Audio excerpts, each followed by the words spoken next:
Le podcast Athlète Entrepreneur, animé par Amélie Delebel, vous relate les différents parcours inspirants d'anciens sportifs ou sportifs actuels de haut niveau de différentes disciplines qui se sont tournés par la suite ou sont actuellement dans le milieu entrepreneurial. Des entrevues et reportages qui sauront vous motiver à atteindre votre plein potentiel. Le podcast Athlète Entrepreneur, des cheminements à découvrir.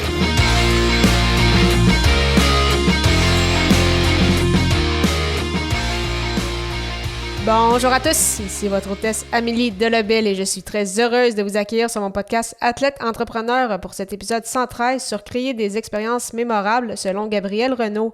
Athlète Entrepreneur est un podcast qui a pour but de motiver les athlètes ou anciens athlètes qui souhaitent se lancer en affaires. Avant de vous parler de mon invité du jour, je voulais vous inciter à rejoindre le seul groupe Facebook d'athlètes entrepreneurs de la francophonie. Pour ce faire, simplement aller au amiedelebel.com/groupe et répondre à 3 petites questions. Au plaisir de vous accueillir.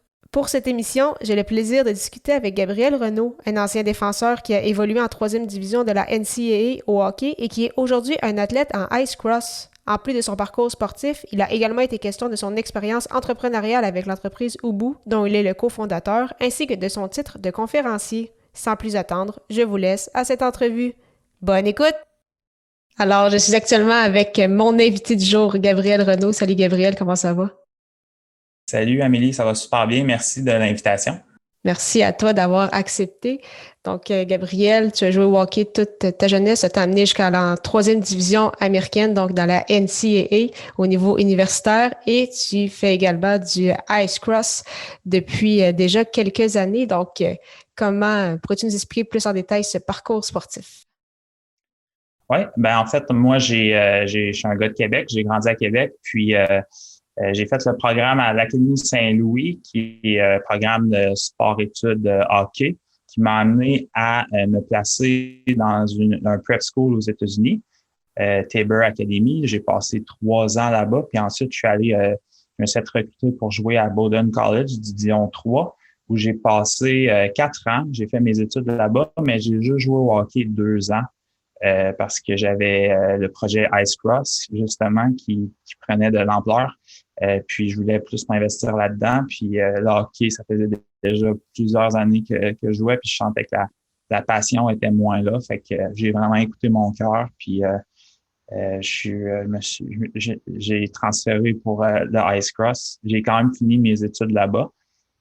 Puis c'est ça qui m'a amené à devenir un athlète d'Ice Cross, que maintenant je suis sur le circuit depuis 6 ans. Donc, quand même déjà un beau parcours.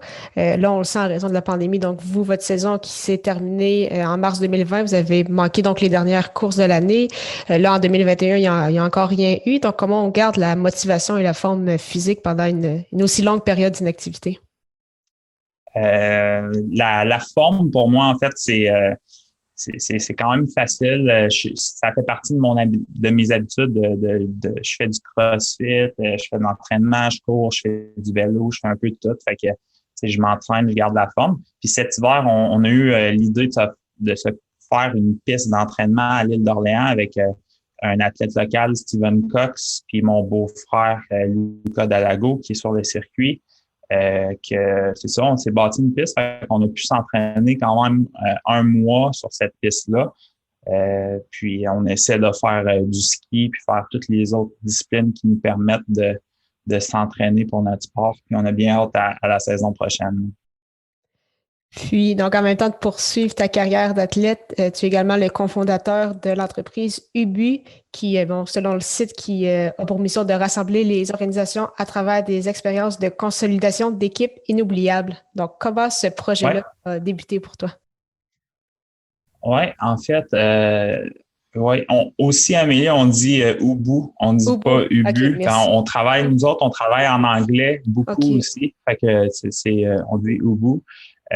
Puis, dans le fond, moi, je travaille avec mon père j'ai fini mes études en 2016, puis mon père est coach d'affaires.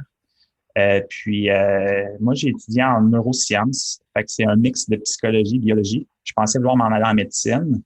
Finalement, j'ai réalisé que j'aimais beaucoup plus des trucs pratiques que l'école. Puis, fait que j'ai commencé à travailler avec mon père en terminant, en finissant mes études. sur plusieurs mandats d'accompagnement en entreprise. Puis, ça m'a mené à avoir une job comme assistant coach à l'école d'entrepreneurship de Beauce, qui est une école qui forme des entrepreneurs. Donc, j'ai beaucoup appris là-bas. Puis, à travers ces années-là, mon père et moi, on a fait beaucoup de mandats en team building. Donc, pour ceux qui ne connaissent pas ça, du team building, la consolidation d'équipe, c'est vraiment d'amener les équipes à mieux communiquer, à mieux travailler ensemble, à apprendre comment travailler puis miser sur les forces de chacun, à mieux comprendre les personnalités de tous. Puis en même temps, ça fait beaucoup de parallèles avec mon background de sportif, tu sais, d'avoir fait partie des équipes de hockey, puis fait que je fais quand même beaucoup de parallèles avec mon background de sport dans les mandats qu'on fait ensemble. Puis c'est ça. Fait que nous, on crée des expériences d'équipe inoubliables. On amène les gens premièrement, à avoir du fun ensemble, puis à mieux se communiquer, mieux se parler, se dire les choses que parfois ils ont de la misère à se dire. Fait que on est beaucoup dans le savoir-être. Fait que c'est ça Ubu en gros. Puis justement avec Ubu, avec ce qui se passe depuis la dernière année, comment vous êtes adapté? Ça a été quoi vos grands défis?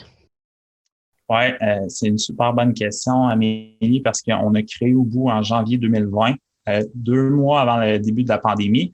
Puis on est une entreprise à la base qui est nos services. Fait qu'on vend, à la base, c'était ça s'est transformé. À la base, on vend notre temps, on se déplace dans les entreprises, puis on vend de l'expertise, nos mandats. Mais là, avec la pandémie, il a fallu s'adapter. Donc, on a créé un produit qui est un jeu physique et un jeu virtuel à la fois. Puis, le jeu s'appelle Team Talk. Donc, ça amène les équipes à se donner du feedback et à mieux se connaître. Puis, c'est un super succès jusqu'à date. Autant le jeu physique que le jeu virtuel, on a eu la chance de vivre l'expérience avec, je dirais, plus de 60 équipes en mode virtuel. Puis, les gens, ça amène à briser l'isolement qu'on a tous présentement en télétravail. Puis, ça nous amène à avoir un produit, non pas seulement des services. Puis, les 3-4 derniers mois ont été super positifs pour nous. Fait que ça a été tough. Je dirais, le 2020 a été vraiment tough, mais ça a créé une opportunité à quelque part aussi, là. Puis, en plus d'avoir ton entreprise, tu fais également des conférences en anglais, en français. Comment c'est arrivé, ça, d'avoir l'occasion de donner des conférences? Des conférences, j'en faisais plus avant. Récemment, j'en ai pas fait, mais c'est vraiment c'était plus des demandes que j'avais suite à mon expérience d'athlète, puis entrepreneuriale aussi.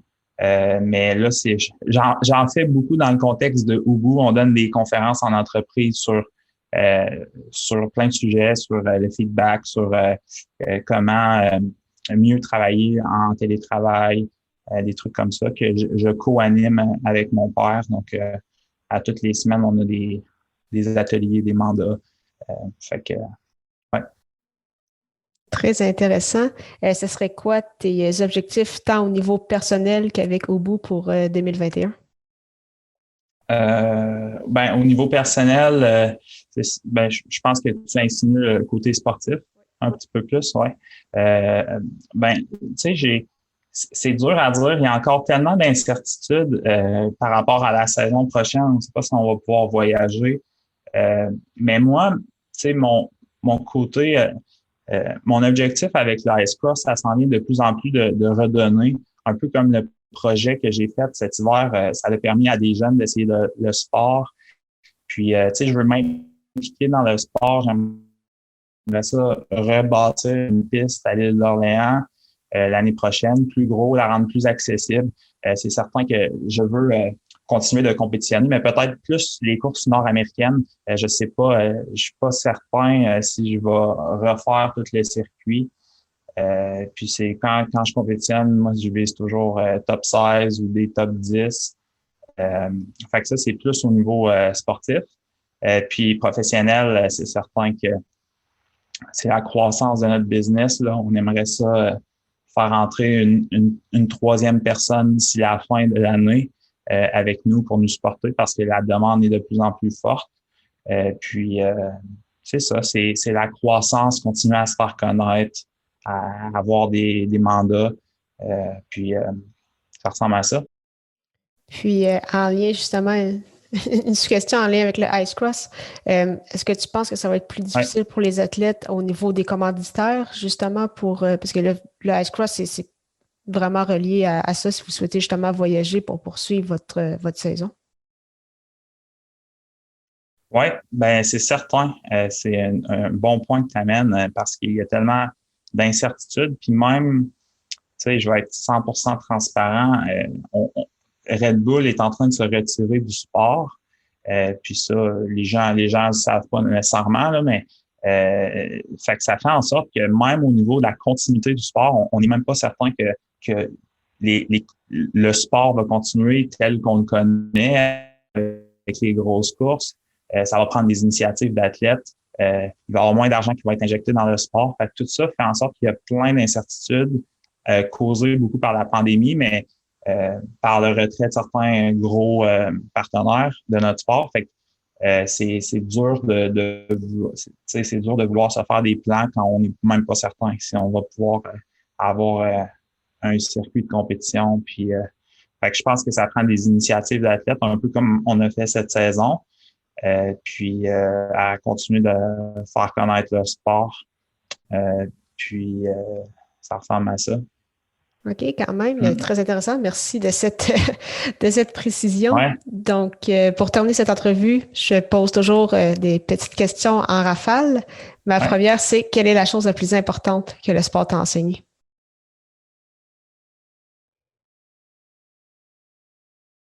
Je te dirais un pas à la fois.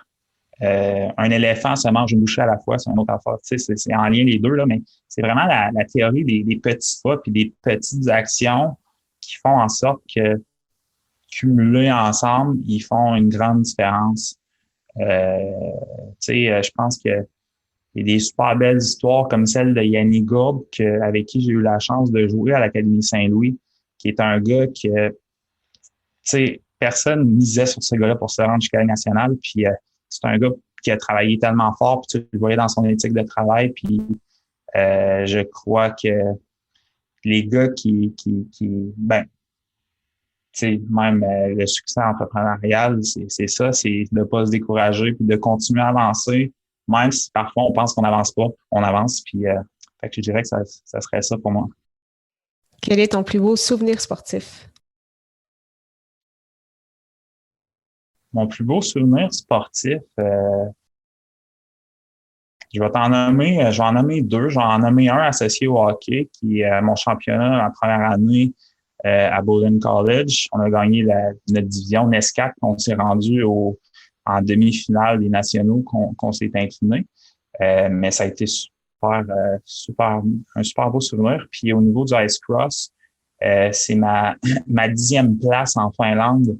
Il y a peut-être 4 ans de ça, ou ma 8e place au Massif l'année passée en revenant d'une blessure à un genou. Ça, c'était spécial aussi à la maison de faire ça. Fait que c'est des courses comme ça là, ouais. Puis, quel serait ton meilleur conseil pour un athlète ou un ancien athlète qui souhaite se lancer en affaires? C'est définitivement de ne pas avoir peur de demander de l'aide et de s'entourer des bonnes personnes. Je pense que dans la vie en général, c'est une belle règle de vie à avoir de demander de l'aide. La plupart des gens, on a de la difficulté à demander de l'aide. Pourtant, on peut tellement sauver du temps, puis on peut tellement apprendre des erreurs que les autres ont faites en demandant de l'aide plutôt que les faire nous autres mêmes puis que ça nous retarde d'1 an ou 2. Fait que pour moi, c'est de demander de l'aide. Ouais. Génial. Mais merci beaucoup, Gabriel, pour ton temps. C'était vraiment très, très apprécié. Puis la meilleure des chances pour la suite. Merci à toi, Amélie. Merci beaucoup encore une fois à Gabriel Renaud pour son temps et en souhaitant que vous ayez apprécié ce 113e épisode officiel d'Athlète Entrepreneur. Si c'est le cas et vous pensez qu'il pourrait aider ou inspirer une personne de votre entourage, partagez-lui. Pour ceux qui ont déjà un podcast ou qui souhaitent en lancer un, je vous recommande l'hébergeur Blueberry que j'utilise également. Pour obtenir un mois d'essai gratuit sur cette plateforme, simplement allez au ameliedelabel.com/blueberry, BLUBRRY. La semaine prochaine, j'aurai le plaisir de discuter avec Marc Breton, un conférencier et athlète paralympique inspirant qui a survécu à un grave accident de la route, non sans conséquences. Ne manquez pas ça!